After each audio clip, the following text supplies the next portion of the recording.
నమస్కారం. ముందుగా headlines. TDP senior నేత మాజీ మంత్రి అయ్యన్న పాత్రుడికి హైకోర్టులో ఊరట లభించింది. తదుపరి ఆదేశాలు వచ్చే వరకు ఇంటి జోలికి వెళ్లవద్దని హైకోర్టు ఆదేశాలు జారీ చేసింది. నర్సీపట్నంలో ఇల్లు కూల్చివేతపై అయ్యన్న పాత్రుడు హైకోర్టులో హౌస్ మోషన్ పిటిషన్ దాఖలు చేశారు. అయ్యన్న పాత్రుడి తరపున న్యాయవాది సతీష్ వాదనలు వినిపించారు. అనకాపల్లి జిల్లా నర్సీపట్నంలో నీటిపారుదల శాఖకు చెందిన స్థలం ఆక్రమించారనే ఆరోపణతో అయ్యన్న పాత్రుడి ఇంటి గోడను ఆదివారం మున్సిపల్ అధికారులు కూల్చివేశారు. దీంతో అయ్యన్న పాత్రుడి ఇంటి వద్ద ఆదివారం ఉద్రిక్తత పరిస్థితి నెలకొంది. పోలీసులు భారీగా మోహరించారు. మరోవైపు ఈ వ్యవహారంలో అయ్యన్న పాత్రుడి రెండో కుమారుడు చింతకాయల రాజేష్ను పోలీసులు అరెస్ట్ చేస్తారనే ప్రచారం నేపథ్యంలో భారీగా టీడీపీ కార్యకర్తలు అక్కడికి చేరుకుని ఆయన కుటుంబానికి మద్దతుగా నిలిచారు.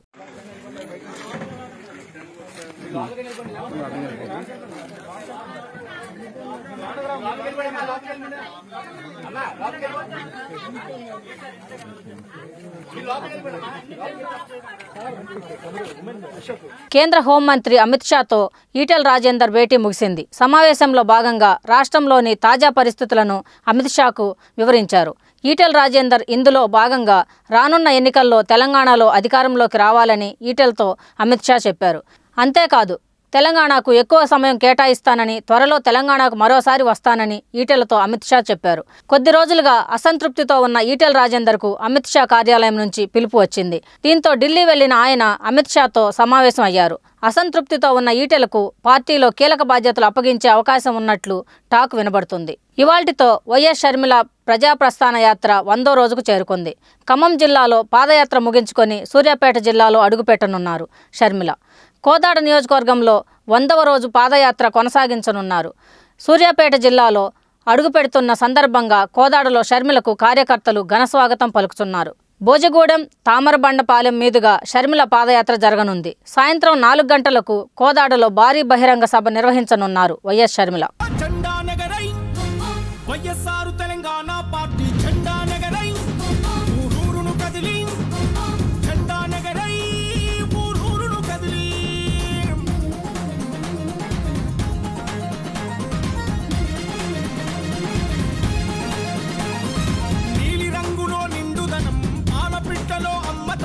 యువతరాన్ని నడిపించగనం, మహిళలకే ప్రాధాన్యతనం, మాట తప్పని మహాగుణం, తెలంగాణకు గొప్ప వరం, భవిష్యత్తు తరాల బతుకుల కోసం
సికింద్రాబాద్ రైల్వే స్టేషన్పై దాడి ఘటనలో దర్యాప్తు కొనసాగుతోందని రైల్వే ఎస్పీ అనురాధ తెలిపారు. ఆందోళనల టైంలో 45 మందిని రెడ్ హ్యాండెడ్గా పట్టుకున్నామని, 44 సెల్ ఫోన్లు స్వాధీనం చేసుకున్నామని చెప్పారు. ఇప్పటి వరకు మొత్తం 46 మందిని అరెస్ట్ చేసి రిమాండ్కు తరలించామని వెల్లడించారు. నిందితులపై వివిధ సెక్షన్ల కేసు కింద నమోదు చేశామని పేర్కొన్నారు.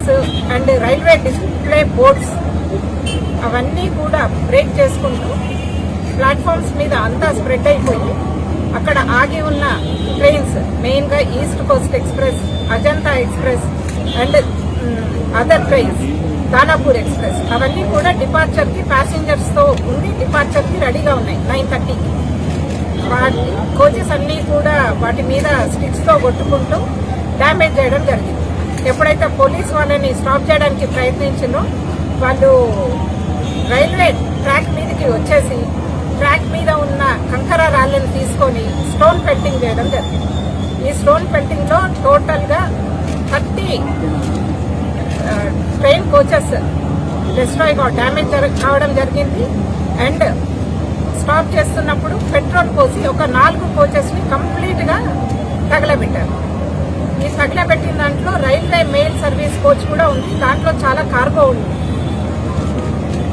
ఇదంతా ఎప్పుడైతే స్టాప్ చేస్తున్నామో వాళ్ళు వినకుండా, పోలీస్ ఎంత చెప్తున్నా కానీ వినకుండా ఈ అగ్నిపథ్ ఈ మధ్య 15th ఈ నెల 15th రోజు యూనియన్ గవర్నమెంట్ అగ్నిపథ్ అనే స్కీమ్ని అనౌన్స్ చేయడం జరిగింది. ఆ అగ్నిపథ్ అనే స్కీమ్కి ఎగెన్స్ట్గా, రిక్రూట్మెంట్కి ఎగెన్స్ట్గా స్లోగన్స్ ఇచ్చుకుంటూ మొత్తము రైల్వే స్టేషన్ మొత్తము వ్యాండలైజ్ చేశారు. ఎప్పుడైతే ఎక్స్టర్నల్ ఫోర్సెస్ బయట నుంచి వచ్చినాయో వాళ్ళని ఫోర్స్ని కూడా వాళ్ళు ఎంత చెప్తున్నా వినకుండా అందరి మీద, పోలీస్ మీద, ప్యాసింజర్స్ మీద స్టోన్ పెల్టింగ్ చేసుకుంటూ రైటింగ్ చేయడం జరిగింది. దీన్ని బేస్ చేసుకొని వాళ్ళ మీద crime number 227/22 under section 143, 147, 324, 307 and PDPP act and 150, 151 and 152 of railway act register చేయడం జరిగింది.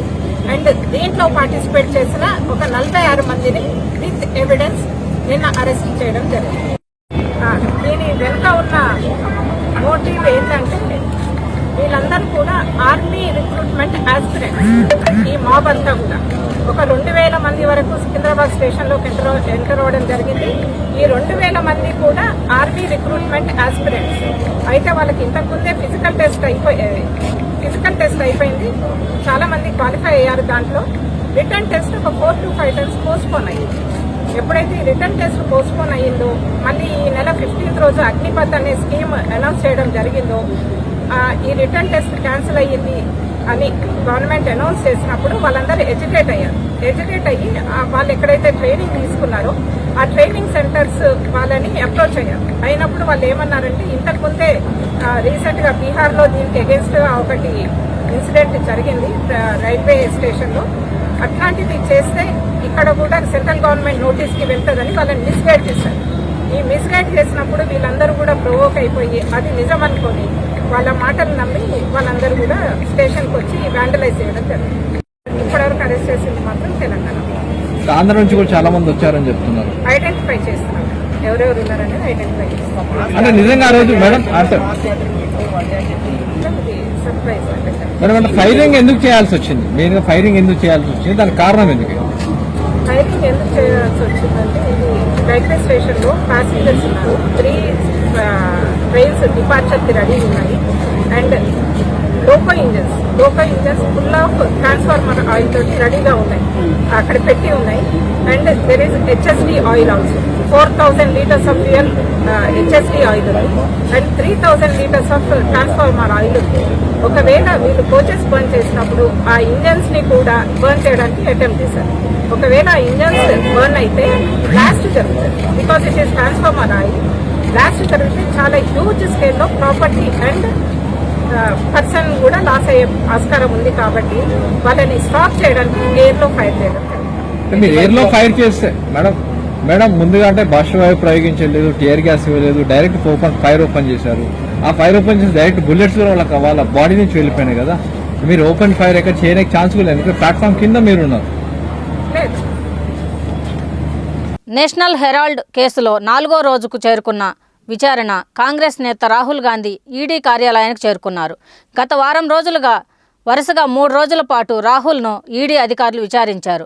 గత శుక్రవారం కూడా విచారణకు హాజరు కావాలని రాహుల్కి ఈడీ సమన్లు పంపింది. అయితే ఆసుపత్రిలో చికిత్స పొందుతున్న తన తల్లి వద్దకు వెళ్లాలని, అందువలన విచారణకు రాలేనని ఈడీని రాహుల్ కోరారు. సోమవారం విచారణకు హాజరవుతానని చెప్పారు. రాహుల్ విన్నపాన్ని ఈడీ అధికారులు ఓకే చెప్పారు. ఈ క్రమంలో ఆయన చెప్పినట్టుగానే ఈడీ విచారణకు ఈరోజు హాజరయ్యారు. మరోవైపు రాహుల్ ఈడీ విచారణ అంశాన్ని కాంగ్రెస్ పార్టీ తన శక్తిని నిరూపించుకునే కార్యక్రమంలో మలుచుకుంది. రాహుల్ ఈడీ కార్యాలయానికి వెళ్లిన 3 రోజులు దేశవ్యాప్తంగా భారీ ఎత్తున నిరసన కార్యక్రమాలను చేపట్టింది.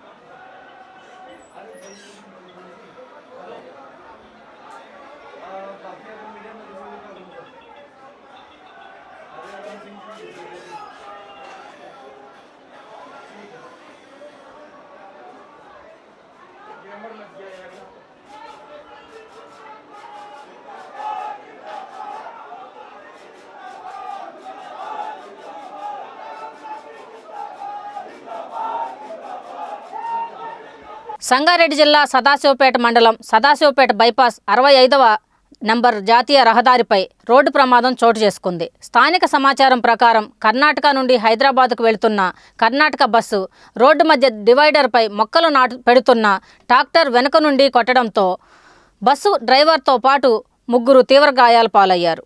బస్సులో ప్రయాణిస్తున్న 36 మందికి స్వల్ప గాయాలయ్యాయి. వెంటనే స్థానికులు క్షతగాత్రులను సంగారెడ్డి ప్రభుత్వ ఆసుపత్రికి తరలించారు. వెంటనే సమాచారం అందుకున్న పోలీసులు సంఘటనా స్థలాన్ని చేరుకొని దర్యాప్తు చేస్తున్నారు.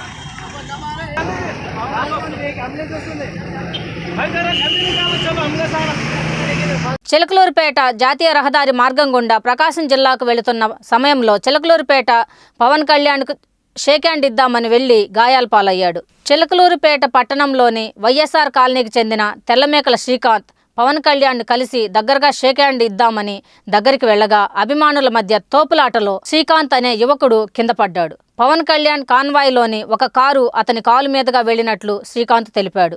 గాయపడ్డ శ్రీకాంత్ను 108 అంబులెన్స్ సిబ్బంది ప్రాథమిక చికిత్స చిలకలూరుపేట ప్రభుత్వం ఆసుపత్రికి తరలించారు. డాక్టర్ల సూచన మేరకు మెరుగైన వైద్యం కోసం గుంటూరు జీజీహెచ్ శ్రీకాంత్ తరలించారు.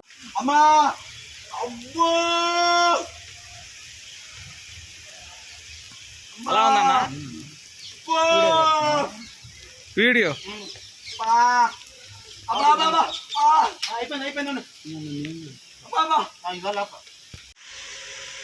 నీ పేరేందన్నా? శ్రీకాంత్. ఎలా పడ్డారు మీరు? పవన్ కళ్యాణ్కి షేక్ హ్యాండ్ ఇద్దామని పోయా, వెనక కారు ఎక్స్కొని వెళ్ళిపోయింది. ఇది నిజం. జనసేన అధ్యక్షుడు పవన్ కళ్యాణ్ పచ్చి అబద్ధాలు మాట్లాడుతున్నారని మాజీ మంత్రి పేర్ని నాని విమర్శించారు. బీజేపీ పాలిత రాష్ట్రాలు సైతం సీఎం జగన్ తెచ్చిన పథకాలు అమలు చేస్తుండటం పవన్ కళ్యాణ్కి కనబడడం లేదా అని ప్రశ్నించారు. పేర్ని నాని 2014లో తనను చూసి ఓటేయమన్నారు. టీడీపీ బీజేపీ తప్పు చేస్తే తాను ప్రశ్నిస్తానన్నారు. జనసేన అధ్యక్షులు పవన్ కళ్యాణ్ గారు ఈరోజు ఆత్మహత్యలు చేసుకున్నటువంటి కౌలు రైతు కుటుంబాలకి ₹1,00,000 చెక్కు పేరుతో ఒక రాజకీయ కార్యక్రమాన్ని ఈరోజు నిర్వహించడం జరిగింది. ఆయన ఒక రాజకీయ పార్టీని స్థాపించుకొని ఒక రాజకీయ కార్యక్రమాన్ని చేయటాన్ని కానీ లేదా నిర్వహించడాన్ని వైఎస్ఆర్ కాంగ్రెస్ పార్టీ ఏమాత్రం కూడా తప్పు పట్టలేదు.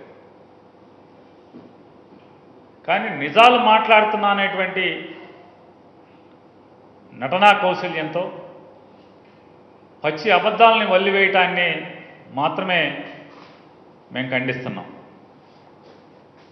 దేశం మొత్తం మీద ఆఖరికి వీరి బీజేపీ పాలిత రాష్ట్రాల్లో కూడా జగన్ గారి రైతు సంక్షేమ పథకాల్ని ప్రవేశపెట్టడం అనేది, అమలు చేయటం అనేది వాస్తవం అయితే ఈయన ఇక్కడ రైతుకి ఏమీ మేలు జరగట్లేదని చెప్పి ఆయన అసత్యాలు మాట్లాడుతుంటారు. 2014 సంవత్సరంలో పెద్దలు పవన్ కళ్యాణ్ గారు నన్ను చూసి ఓటివ్వండి, చంద్రబాబుని భారతీయ జనతా పార్టీని గెలిపించండి, వాళ్ళు ఏమైనా తప్పులు చేస్తే మీకు ఇచ్చిన మాట తప్పితే మీ తరపున నేను ప్రశ్నిస్తాను, ఓటిమ్మని చెప్పని ఊరూరా తిరిగి పవన్ కళ్యాణ్ గారు గెలిపించినటువంటి ఆయన మరియు చంద్రబాబు నాయుడు గారు మరియు భారతీయ జనతా పార్టీ ఏలుబడిలో ఉన్నటువంటి ప్రభుత్వం రైతులకు సంపూర్ణంగా రుణమాఫీ చేస్తామని చెప్పని ఇచ్చినటువంటి మాట మేరకు 84,712 కోట్ల రూపాయల రైతు పంట రుణాలని మాఫీ చేయాల్సి ఉండగా మోసం చేసి రైతుల్ని దగా చేసింది మీరు గెలిపించినా మీ ప్రభుత్వం కాదా అనేది ఒకసారి మీరు అంతరాత్మ ఒకసారి ప్రశ్నించుకోమని మిమ్మల్ని అడుగుతున్నాం. ఆ రోజు 84,000 సుమారు 600-700 కోట్ల రూపాయల రైతు రుణమాఫీ అని పంట రుణాలు ఉంటే కాకి లెక్కలు రాసి ఏమార్చి 24,000 కుదించి ఆ కమిటీ అని ఈ కమిటీ అని చివరికి 5 ఏళ్లలో 15,000 కోట్ల రూపాయలను మాత్రమే రైతు రుణాలు అని చెప్పి డబ్బులు చెల్లించి చేతులు దొరుకుతున్నది మీరు బలపరిచినటువంటి మీ పార్ట్నర్ అయిన చంద్రబాబు నాయుడు గారి బీజేపీ యొక్క ప్రభుత్వం కాదా అనేది, ఇవాళ రైతుల యొక్క ఈ ఇబ్బందులకి అప్పుడున్నటువంటి మోసాలు కారణం కాదా అనేది మీరు ఒకసారి ఆలోచన చేయండి. మీ అంతరాత్మ మీరు ఒకసారి ప్రశ్నించుకోండి.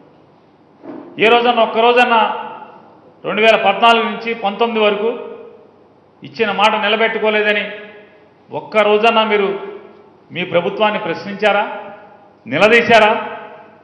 ఆ రోజు మీకు నోట మాట రాలేదు, ప్రశ్నించేటువంటి మనసు రాలేదు. ఆ రోజు రైతుల గతి మీకు పట్టలేదు. మీకల్లా ఒకటే, ప్రశ్నించడం అంటే ప్రతిపక్షంలో ఉన్న అధికారంలో ఉన్న జగన్మోహన్ రెడ్డి గారిని మాత్రమే ప్రశ్నించడం వచ్చు తప్పితే ఇంకా వేరే ఇంకే కార్యక్రమం మీ వల్ల కాదనేది గడిచిన 8-9 సంవత్సరాలుగా మనందరం కూడా చూస్తున్నాం. 2016 నుంచి కూడా మీ ప్రభుత్వం, మీ చంద్రబాబు బీజేపీ ప్రభుత్వం, మీరు ఓటడిగిన ప్రభుత్వం ఆఖరికి రైతాంగానికి ఇన్పుట్స్ సబ్సిడీ అంటే పంట నష్ట పరిహారాన్ని కూడా చెల్లించకుండా 2016, 17, 18, 19 సంవత్సరాల నేటి కూడా ఎగ్గొట్టి వెళ్ళిపోతే, మొండి చేయి చూపించి వెళ్ళిపోతే, ఆఖరికి పంట నష్ట పరిహారం ఇవ్వకపోతే ఇవ్వకపోయారు, విత్తనాలు కూడా సరఫరా చేయకుండా వెళ్ళిపోతే ఒక్కరోజు మీరు మాట్లాడినటువంటి దాఖలా ఉందా? సున్నా వడ్డీ అనేది సున్నా చేస్తే అంటే రైతాంగానికి 7% బ్యాంకు పంట రుణాలు ఇస్తే ఆ 7% కేంద్ర రాష్ట్ర ప్రభుత్వాలు రెండూ కలిసి చేయాల్సిన బాధ్యత ఉంటే రాష్ట్ర ప్రభుత్వం అవన్నీ కూడా ఎగ్గొడితే సున్నా వడ్డీ పథకాన్ని అమలు చేయకపోతే రైతాంగానికి జరిగిన నష్టం నిలదీసిన దిక్కుందా జగన్మోహన్ రెడ్డి గారు తప్పితే ఆ రోజు రైతాంగానికి 2014 నుంచి 19 వరకు అనేది మీరు ఒకసారి మీ అంతరాత్మ ఒకసారి ప్రశ్నించుకుంటే మంచిగా ఉంటుంది. రైతాంగానికి అండగా జగన్మోహన్ రెడ్డి గారి ప్రభుత్వం నిలబడినట్టుగా మీ టీడీపీ ప్రభుత్వం కానీ లేదా మీ కేంద్రంలో ఉన్నటువంటి భారతీయ జనతా పార్టీ ప్రభుత్వం కానీ ఎప్పుడైనా అండగా నిలబడ్డాయా అనేది ఒక్క సంఘటన అయినా మీరు దాఖలాగా చూపించగలరా? ఏ ఒక్క అంశం పైన మీరు కనీసం నిలదీశారా కేంద్ర రాష్ట్ర ప్రభుత్వాలు అనేది మీరు ఒకసారి ప్రశ్నించుకోండి మిమ్మల్ని మీరు. కౌలు రైతుల గురించి రాజకీయ ప్రేమ ఒలగబోస్తున్నారే మీరు. మీ చంద్రబాబు భారతీయ జనతా పార్టీలోని రాష్ట్ర ప్రభుత్వంలో కానీ లేదా ఇవాళ ఉన్నటువంటి మీరు అంటగాగుతున్న మీ జేబు సంస్థగా జేబు పార్టీగా చెప్తున్నటువంటి భారతీయ జనతా పార్టీ ప్రభుత్వం కౌలు రైతులకి ఏమన్నా మేలు చేస్తుందా ఈ భారతదేశంలో ఎక్కడైనా సరే? ఒక్క కౌలు రైతుకి భారతీయ జనతా పార్టీ అంటే మీరు చెప్తున్నారు కదా నా పార్ట్నర్ అని చెప్పని, నా సొంత పార్టీ అని, మోడీ అంటే నాకు ఇష్టమని, నాకేం విభేదాలు లేవని రకరకాలుగా చెప్తున్నారు కదా. ఇవాళ భారతీయ జనతా పార్టీని మీరేం ప్రశ్నించారు? గడిగడికి ఢిల్లీ వెళ్తున్నారు కదా, ఢిల్లీ వెళ్ళి అమిత్ షా గారిని మోడీ గారిని కలిసి వస్తున్నా అని చెప్తున్నారు కదా రహస్యంగా. ఎందుకు నిలదీయట్లేదు మీరు? ఇవాళ జగన్మోహన్ రెడ్డి గారిని మాత్రమే మీరు నిలదీస్తారా?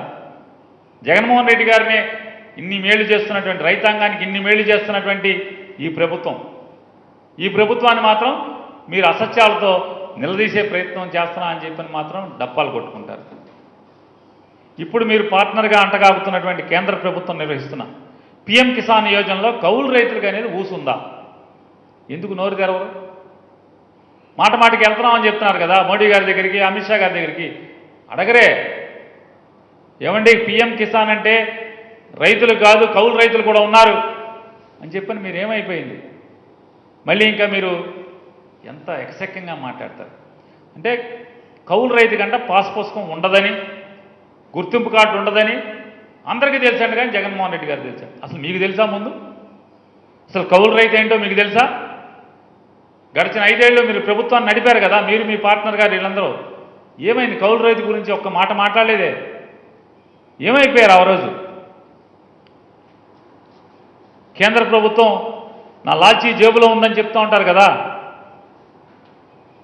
మీరు పంచుతున్న లక్షకు అదనంగా ఇవాళ ఏదో చెక్కులు ఇస్తున్నాం లక్ష అని చెప్పారు కదా. ఈ లక్షకు అదనంగా మీరు చెప్తున్నటువంటి మీ పార్ట్నర్ ప్రభుత్వం భారతీయ జనతా పార్టీ కేంద్ర ప్రభుత్వం నుంచి ఒక్క పైసా అయినా అదనంగా మీరు ఏమన్నా తీసుకొచ్చారా? ఎందుకు తీసుకురాలేదు? చెప్తున్నారు కదా మాది ప్రభుత్వం అని చెప్పని అంటగాగుతున్నారు కదా, ఎందుకు తీసుకురావట్లేదు? మీరు పంచుతున్న లక్షకు అదనంగా ఈ లక్షతో సరిపోద్దా? మరి కేంద్ర ప్రభుత్వం నుంచి నేను తెచ్చాను ఒక 10 లక్షలు 20 లక్షలు తేవచ్చు కదా.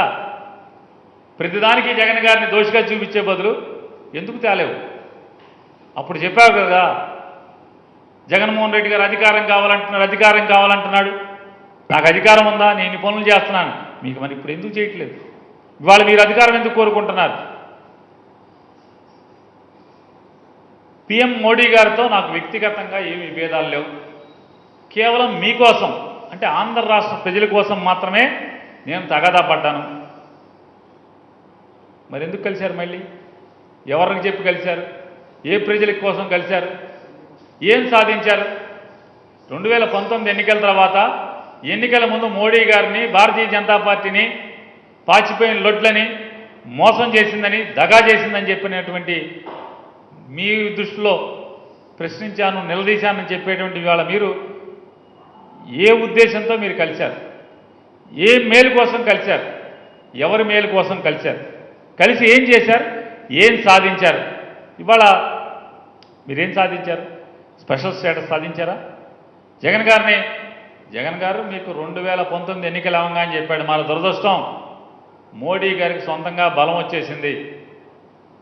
మనం ఊహించినట్టుగా బొటాబొటీ మార్కులతో ఆయన పాస్ అవ్వలేదని చెప్పి జగన్మోహన్ రెడ్డి గారు 2019 బాపట్ల జిల్లా పర్చూరులో జనసేనాని పవన్ కళ్యాణ్ భారీ సభలో పాల్గొన్నారు. ఈ సందర్భంగా ఆయన పొత్తుల అంశాన్ని ప్రస్తావించారు. ఇది పొత్తుల గురించి మాట్లాడే సమయం కాదని అన్నారు. తమకు ప్రజలతోనే పొత్తు అని ఇంకెవరితోనూ లేదని స్పష్టం చేశారు. తాను ఎలాంటి వ్యక్తిగత ప్రయోజనాలు కోరుకోవడం లేదని, ప్రజలు ప్రభుత్వాలను నిలదీసేలా తయారు చేసేందుకే రాజకీయాల్లోకి వచ్చానని తెలిపారు.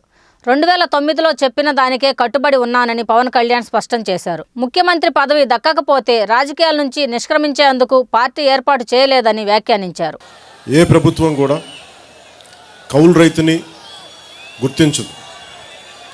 వారికి గుర్తింపు పత్రాలు కానీ సర్టిఫికేట్లు కానీ పాస్బుక్లు కానీ ఉండవు వాళ్ళకి.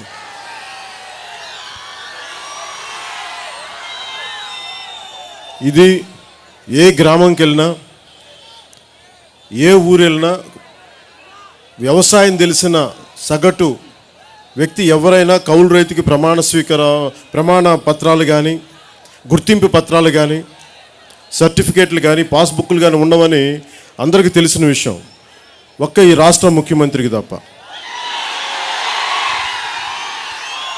వైసీపీ నాయకులకి 151 ఎమ్మెల్యేలుండి 22 మంది ఎంపీలుండి 6 8 రాజ్యసభ సభ్యులుండి వాళ్ళని మనం ఎందుకు ఛాలెంజ్ చేస్తాం? వాళ్ళు నిజంగా అద్భుతమైన పాలన ఇస్తే నేను చాలా ఆనందపడేవాడిని. మీరందరూ ఇక్కడున్న యువత కానీ ఆడపడుచులు కానీ ప్రతి ఒక్కరూ 2019లో వైసీపీని నమ్మారు, అద్భుతాలు చేస్తామని చెప్పారు, కన్నీళ్లు తుడుస్తామని చెప్పారు, ఓదార్పునిచ్చారు. ఈ రోజున రాష్ట్రంలో 3000 పైచిలకు గత 3 సంవత్సరాల్లో 3000 పైచిలకు కౌలు రైతులు చనిపోతే అసలు వాళ్ళు ఎవరూ లేనట్టుగానే ప్రవర్తిస్తారు. అసలు ఈ ప్రభుత్వం తాలూకు వైసీపీ ప్రభుత్వం తాలూకు లక్షణమే ఒక ప్రామిస్ చేయటం, ఆ ప్రామిస్ని నిలబెట్టుకోలేకపోవటం. అది వారి నైజం. అది ఇక్కడున్న యువతకి ఉద్యోగాలు ఇస్తామని చెప్పారు, జాబ్ క్యాలెండర్ ఇస్తామని చెప్పారు, పరిశ్రమలు వస్తాయి, అభివృద్ధి జరిగిపోద్దని, మద్యపాన నిషేధం అని చెప్పారు, పోలవరం ప్రాజెక్టు పూర్తి చేస్తామని చెప్పారు, special category status Bharatiya Janata party ప్రభుత్వాన్ని మెడలు వంచి తెస్తామని ప్రగల్భాలు పలికారు, ఉత్తర కుమార ప్రగల్భాలు. వైజాగ్ స్టీల్ ప్లాంట్ని ప్రైవేటీకరణ కాకుండా కాపాడుతామని చెప్పారు. ఏ ఒక్కటి ఇలా ఒక్కటొక్కటికి చూస్తే ఏ మూలకి వెళ్ళినా దారి పొడుగుతా క్యాన్సర్కు వచ్చి దారిలో బిడ్డ చెప్తా ఉన్నారు, అన్న మా అమ్మ క్యాన్సరు, ప్రభుత్వం నుంచి రావాల్సిన సహాయం మాకు 3000 ఎంతో రావట్లేదని అని చెప్తా ఉన్నారు. అంటే ఏ విధంగా చూసినా ఇచ్చిన మాట మీద నిలబెట్టుకోలేకపోవటం. ఒక జనసేన 2008లో అప్పటి తెలంగాణ హైకోర్టుకి కొత్త చీఫ్ జస్టిస్ వచ్చారు. తెలంగాణ హైకోర్టుకు ఇప్పటిదాకా ప్రధాన న్యాయమూర్తిగా వ్యవహరించిన సతీష్ చంద్ర శర్మ ఢిల్లీ హైకోర్టుకి బదిలీ అయ్యారు. ఆయన స్థానంలో తెలంగాణ హైకోర్టుకు నూతన సీజేగా జస్టిస్ ఉజ్జల్ బుయాన్ను నియమించారు. ఉజ్జల్ బుయాన్ ఇప్పటిదాకా తెలంగాణ హైకోర్టులో సీనియారిటీ ప్రకారం 2వ స్థానంలో ఉన్నారు. ఈ నేపథ్యంలో జస్టిస్ ఉజ్జల్ బుయాన్కు పదోన్నతి కల్పించాలన్న సుప్రీంకోర్టు కొలీజియం సిఫారసుల మేరకు ఈ నియామకం చేపట్టారు. దీనిపై రాష్ట్రపతి ఉత్తర్వులు జారీ చేయగా కేంద్ర ప్రభుత్వం గెజిట్ విడుదల చేసింది. ఇవి ఇప్పటివరకు ఉన్న అప్డేట్స్. మరిన్ని అప్డేట్స్తో మళ్ళీ కలుద్దాం. నమస్కారం.